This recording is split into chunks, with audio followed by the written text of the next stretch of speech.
Ciao, sono Paola e attualmente sono a Parigi. Giovanni mi ha chiesto di fare un piccolo reportage sulla situazione attuale per le biciclette a Parigi.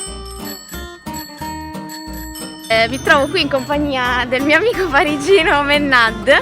Salut! Grande utilizzatore della bicicletta, che può dirci un po' in maniera critica e precisa qual è la situazione attuale, recente degli ultimi anni. Qu'est-ce qui a changé dans les rues de Paris pour aborder cette crise sanitaire? Ce que la mairie est en train de faire. Là, on a un exemple. Ouais.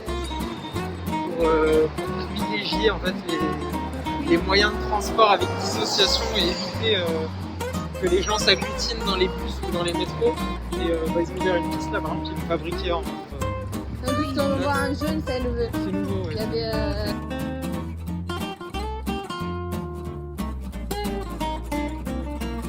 Il faudrait que ça devienne permanent, ce serait mieux.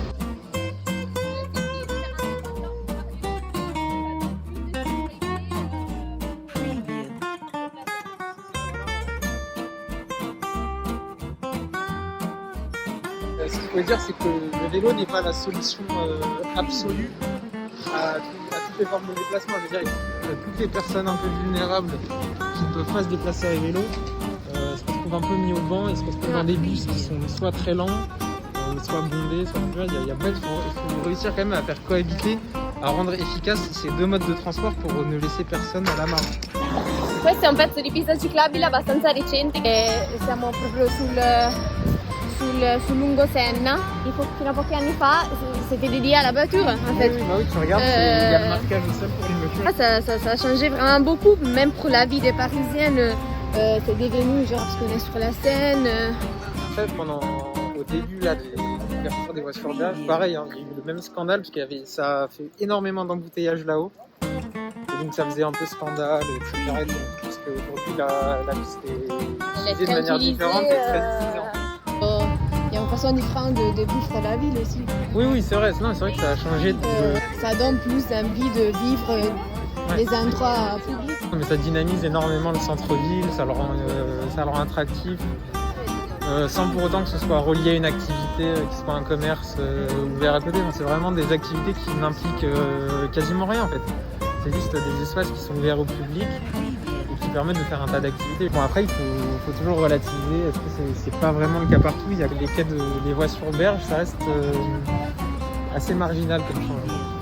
Ouais. Ça reste assez marginal, c'est une vitrine, hein. C'est pour quelque chose ça. Il y a du changement certes, mais il n'est pas totalement radical. Je veux dire, c'est sur des endroits qui sont stratégiques. Et d'autres endroits restent quand même prioritairement associés à l'usage de la voiture. Ouais. On peut même faire du vélo sans se déplacer. C'est ça. C'est la deuxième phase de déconfinement. Tu peux faire une analogie avec le métro en fait.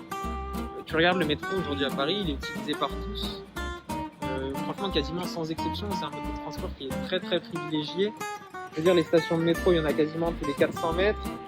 Il y a des métros toutes les 2 minutes. Il est relativement abordable au niveau des tarifs. Aujourd'hui, vous voyez que le métro, c'est un succès qui permet d'être utilisé, mais à très très grande échelle. Et je pense que ça peut être la même chose pour le vélo, si on équipe suffisamment la ville en infrastructure. Ce qu'on voit ici. Alors là, c'est un scooter qui a mis en place la ville de Paris, comme on est devant l'hôtel de ville, ils ont mis un truc un peu symbolique. Donc ouais. Aujourd'hui, il y a 6019 cyclistes qui sont passés.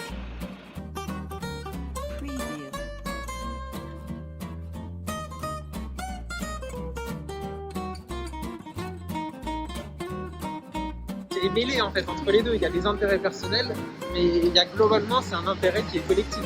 C'est une remise en cause quand même assez globale de nos modes de vie. Parce qu'un vélo c'est vraiment extrêmement basique, c'est plus vieux que la voiture, enfin tu vois, c'est vraiment un vieil appareil. Est-ce qu'on va réussir à intégrer ça dans le progrès? Oui, viva la bicicletta. Allez, 3, 2, 1. Viva la bicicletta. Voilà.